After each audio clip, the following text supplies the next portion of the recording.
You ask Tiger to solve. This deals with linear equations with one unknown. The final result is a equals 5/12. Let's solve it step by step.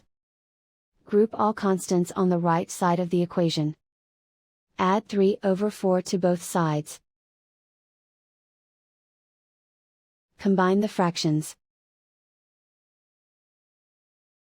Combine the numerators.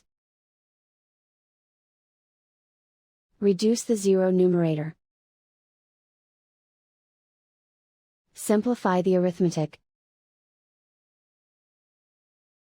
Find the lowest common denominator.